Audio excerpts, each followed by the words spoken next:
मैं नरेंद्र दामोदर दास मोदी ईश्वर की शपथ लेता हूं कि विधि द्वारा स्थापित भारत के संविधान के प्रति सच्ची श्रद्धा और निष्ठा रखूंगा। मैं संघ के प्रधानमंत्री के रूप में अपने कर्तव्यों का श्रद्धापूर्वक और शुद्ध अंतःकरण से निर्वहन करूंगा।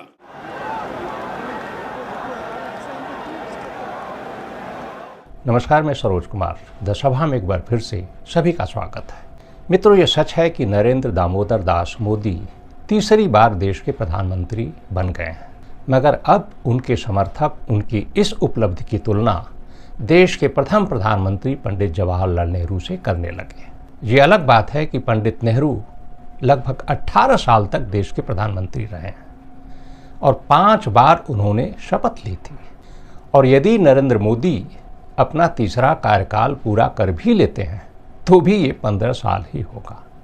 तो इस तरह से मोदी की तुलना नेहरू से करना पूरी तरह से मूर्खतापूर्ण कवायद है। हाँ, मोदी ने इस चुनाव में एक उपलब्धि जरूर हासिल की है और उसकी चर्चा करनी चाहिए, और वो है सबसे कम मार्जिन से जीतने वाले प्रधानमंत्री की। आज़ाद भारत के इतिहास में चंद्रशेखर के बाद नरेंद्र मोदी दूसरे ऐसे प्रधानमंत्री हैं जो सबसे कम मार्जिन से चुनाव जीते हैं। चंद्रशेखर लगभग 12.5% वोटों के अंतर से जीते थे और मोदी की जीत का अंतर लगभग 13.5% है। तो मोदी की जीत का सिर्फ मार्जिन ही इस बार नहीं घटा है, उनको मिलने वाला कुल वोट भी घटा है। 2019 के मुकाबले इस बार मोदी को लगभग 61,000 वोट कम मिले। उनके वोट का प्रतिशत भी तेजी से नीचे आया है। आपको जानकर हैरानी होगी कि इस बार बनारस में नरेंद्र मोदी का वोट प्रतिशत लगभग 9.5% नीचे आ गया है। मोदी 2014 में जब बनारस चुनाव लड़ने गए थे तो उस बार उनका वोट प्रतिशत 56% से अधिक था। 2019 के लोकसभा चुनाव में उनका वोट प्रतिशत बनारस में बढ़कर 63% से भी अधिक चला गया, मगर 2024 में मोदी का वोट प्रतिशत बनारस में घटकर लगभग 54% पर आ गया। तो अब सवाल उठता है कि बनारस में मोदी के साथ आखिर इस बार ऐसा क्यों हुआ? उनका वोट प्रतिशत इतना क्यों घटा? इसके पीछे के क्या कारण रहे, क्या वजहें रही? तो यदि इन कारणों को आप जानना चाहते हैं तो हमारे साथ कुछ मिनट तक बने रहिए। सभी कारणों को सिलसिलेवार तरीके से तथ्यों के साथ हम आपके समक्ष रखेंगे। तो बनारस में मोदी के वोट प्रतिशत में गिरावट के मुख्य रूप से 5 कारण हैं और उनमें से पहला कारण है बहुजन समाज पार्टी। अब आपको आश्चर्य होगा ये सुनकर कि जो बहुजन समाज पार्टी एक भी सीट इस बार के लोकसभा चुनाव में नहीं जीत पाई, उसका वोट प्रतिशत घटकर लगभग 9% पर आ गया। वो भला मोदी के वोट प्रतिशत में गिरावट का कारण कैसे बन सकती है? तो ये बात सच है कि बहुजन समाज पार्टी का प्रदर्शन इस बार शून्य रहा है। उसका वोट प्रतिशत भी घटकर लगभग आधा रह गया है, क्योंकि 2019 में बहुजन समाज पार्टी को उत्तर प्रदेश में लगभग 18% वोट मिले थे, जो इस बार घटकर लगभग 9% पर आ गया है। पिछले 2022 के विधानसभा चुनाव में भी बहुजन समाज पार्टी को लगभग 12% वोट मिले थे, मगर इस लोकसभा चुनाव में बहुजन समाज पार्टी अपने उस प्रदर्शन को भी कायम नहीं रख पाई। इसके बावजूद बीएसपी मोदी के वोट प्रतिशत में गिरावट का कारण रही है। ये कैसे रही है, इसे समझने के लिए हमें 2019 के लोकसभा चुनाव में जाना होगा। तो जैसा कि आपको पता है कि 2019 के लोकसभा चुनाव में समाजवादी पार्टी, बहुजन समाज पार्टी और राष्ट्रीय लोकदल का गठबंधन था। समाजवादी पार्टी को गठबंधन के तहत 37 सीटें मिली थी, बहुजन समाज पार्टी को 38 सीटें और राष्ट्रीय लोकदल को 30 सीटें। रायबरेली और अमेठी 2 सीटें ऐसी थी जिन पर इस गठबंधन ने सद्भावना के कारण अपने उम्मीदवार खड़े नहीं किए थे। तो जो 38 सीटें बीएसपी को मिली थी गठबंधन के तहत, उन सीटों पर तो बीएसपी के मतदाताओं ने अपने उम्मीदवार को यानी हाथी चुनाव चिन्ह पर वोट दिए, और चूंकि उन सीटों पर सपा का वोट भी बीएसपी उम्मीदवारों को ट्रांसफर हुआ और इसी का परिणाम रहा कि बीएसपी 2019 में उत्तर प्रदेश में 10 सीटें जीतने में कामयाब हो गई। मगर 38 सीटों के अलावा जो 42 सीटें बचती थी, जिन पर कि बहुजन समाज पार्टी के उम्मीदवार नहीं थे, उन सभी सीटों पर बहुजन समाज पार्टी के मतदाताओं ने गठबंधन के उम्मीदवारों को वोट न देकर बीजेपी के उम्मीदवारों को वोट दे दिया। और इसका नतीजा ये हुआ कि 2019 के लोकसभा चुनाव में उत्तर प्रदेश में बीजेपी का वोट प्रतिशत बढ़कर लगभग 50% हो गया, जो 2014 में मात्र 42.5% था। लेकिन बीजेपी का वोट प्रतिशत बढ़कर 50% भले हो गया, मगर उसकी सीटें उस हिसाब से नहीं बढ़ी। 2019 में वो 62 सीटें ही जीत पाई, जबकि 2014 में 42.5% वोट लेकर के भी वो 71 सीटें जीत गई थी। तो उसकी वजह यही थी, क्योंकि बीजेपी का जो वोट प्रतिशत बढ़ा वो उन 48 सीटों पर बढ़ा जिन 48 सीटों पर बीएसपी के उम्मीदवार नहीं थे। मगर इस बार के लोकसभा चुनाव में बीएसपी का किसी दल से गठबंधन नहीं था और उसने सभी सीटों पर अपने उम्मीदवार खड़े किए थे, जिसका नतीजा हुआ कि सिर्फ बनारस में ही नहीं, पूरे उत्तर प्रदेश में बीजेपी के वोट प्रतिशत में गिरावट हुई। तो 2019 के लोकसभा चुनाव में बनारस में बीएसपी का उम्मीदवार नहीं था। बनारस सीट सपा के खाते में चली गई थी और शालिनी यादव गठबंधन का उम्मीदवार थी। मगर इस बार बनारस में बीएसपी का उम्मीदवार था। ये अलग बात है कि मायावती ने बनारस में एक मुस्लिम उम्मीदवार को मैदान में उतारा था और उसके पीछे की रणनीति यही थी कि मुस्लिम उम्मीदवार मुस्लिम वोटों में विभाजन करेगा और उसका लाभ नरेंद्र मोदी को होगा। मगर ये रणनीति काम नहीं आई। बसपा उम्मीदवार अतहर जमाल लारी को बनारस में मात्र 36,000 वोट मिले और वो वोट भी मुसलमानों का नहीं था। मुसलमानों ने लारी को वोट दिया ही नहीं। लारी को जो भी वोट मिला है बसपा के उन कोर वोटरों ने दिया है जो हाथी चुनाव चिन्ह के अलावा दूसरे चुनाव चिन्ह को जानते पहचानते ही नहीं है। तो यदि बनारस में बसपा का उम्मीदवार नहीं होता, जिस तरह से पिछली बार नहीं था, तो जो 35-36 हज़ार वोट लारी को इस बार मिला है वो सारा वोट मोदी के खाते में जाता। तो इस तरह से मोदी के वोट प्रतिशत में गिरावट का पहला कारण बहुजन समाज पार्टी है।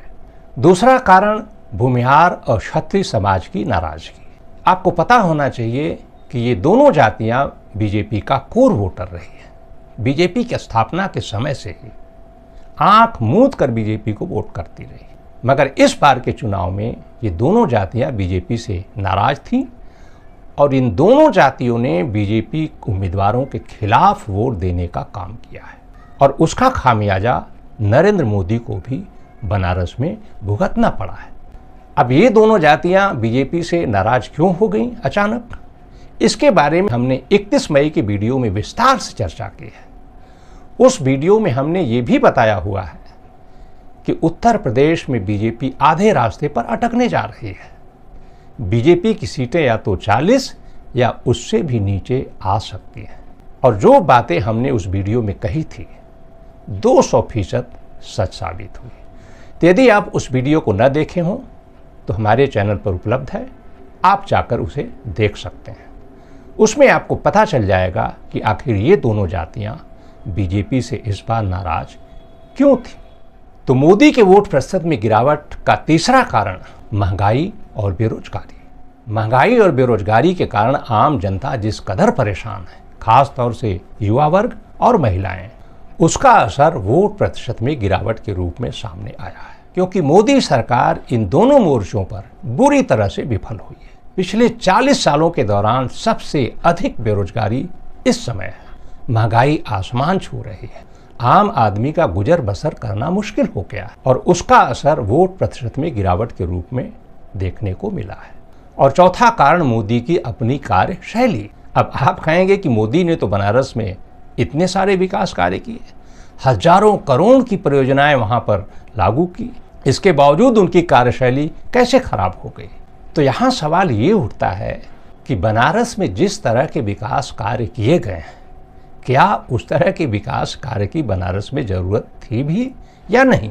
और इसका जवाब होगा नहीं, क्योंकि विकास का मतलब क्या होता है? विकास का मतलब तो यही होता है ना, जनता का विकास। जिस विकास से जनता को किसी तरह का लाभ न हो, जनता की उसमें भागीदारी न हो, हिस्सेदारी न हो, वो विकास किस काम का।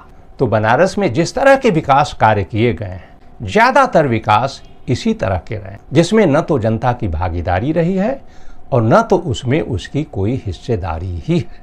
और दूसरी बात यह कि बनारस कोई बाजार नहीं है। बनारस संस्कार और संस्कृति का शहर है, प्राचीन शहर है, और प्राचीनता ही बनारस की पूंजी है।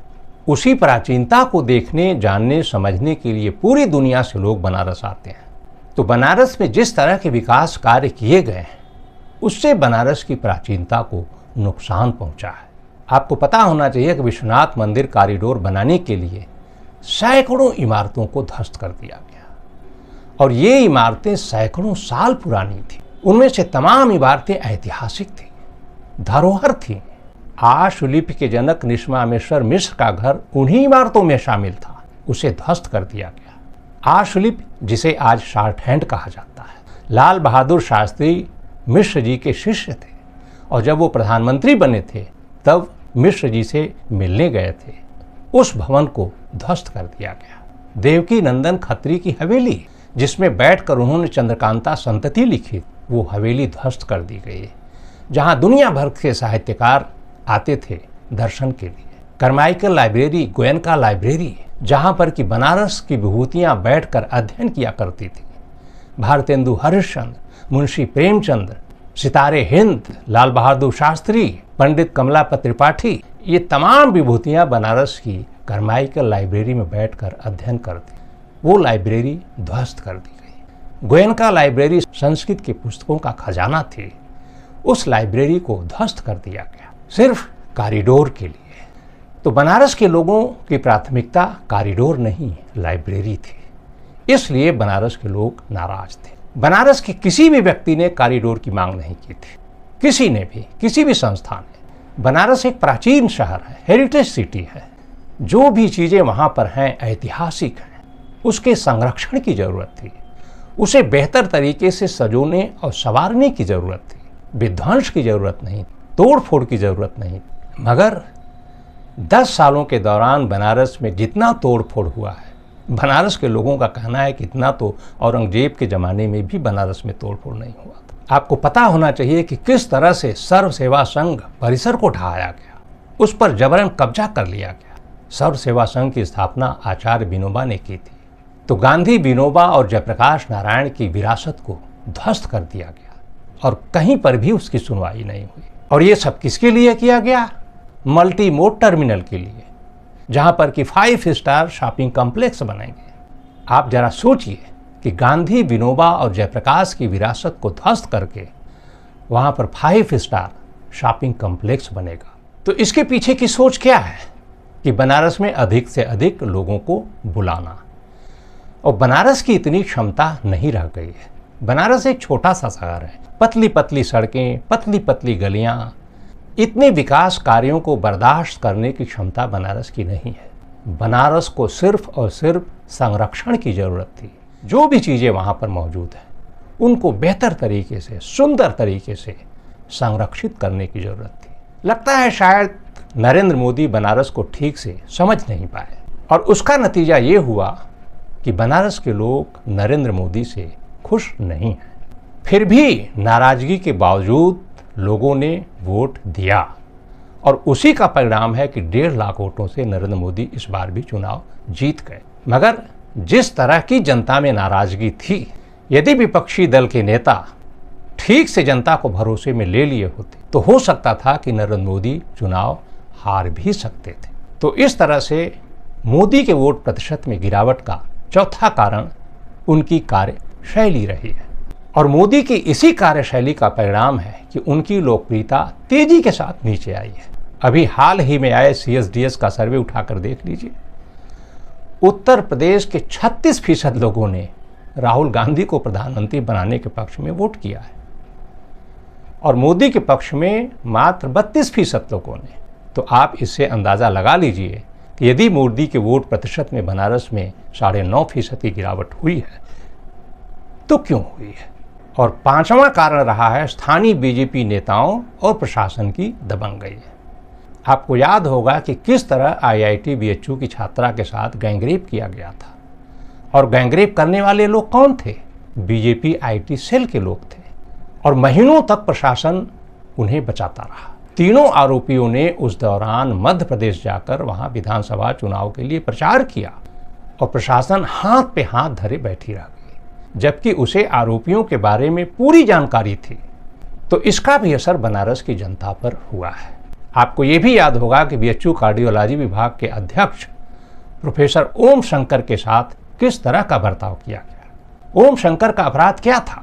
उन्होंने अपनी सैलरी और अपनी सुविधा के लिए अनशन नहीं किया था, जनता के लिए, मरीजों के लिए अनशन किया था, मगर उन्हें उनके पद से हटा दिया गया। तो ये तो कुछ उदाहरण भर हैं। ऐसी तमाम घटनाएं बनारस में और BHU में घट रही हैं, जिन्हें रिपोर्ट तक नहीं किया जा रहा है, मगर बनारस की जनता इन सभी घटनाओं को बारीकी से दर्ज कर रही थी, और लोकसभा चुनाव में उसने इसका बदला लिया है। और इसी कारण मोदी का वोट प्रतिशत बनारस में 9.5% नीचे आ गया। तो ये एक तरह से प्रधानमंत्री नरेंद्र मोदी के लिए बनारस का संदेश है। उन्हें अपने आप को बनारस के बारे में करेक्ट करना चाहिए। उन्हें समझना चाहिए कि बनारस को किस तरह के विकास की ज़रूरत है, और जिस तरह का विकास उन्होंने बनारस में किया है, बनारस के लोग उन विकास कार्यों से लाभान्वित नहीं हुए हैं, प्रताड़ित हुए हैं। तो उन्हें सोचना चाहिए कि अब इसमें क्या कुछ करने की ज़रूरत है, क्योंकि बनारस की जनता ने उन्हें एक बार फिर 5 साल का मौका दिया है। तो बहरहाल आज की सभा में फ़िलहाल इतना ही। आज की ये चर्चा आपको कैसी लगी, अपनी राय से हमें अवगत कराएं, कमेंट बॉक्स में अवश्य लिखें।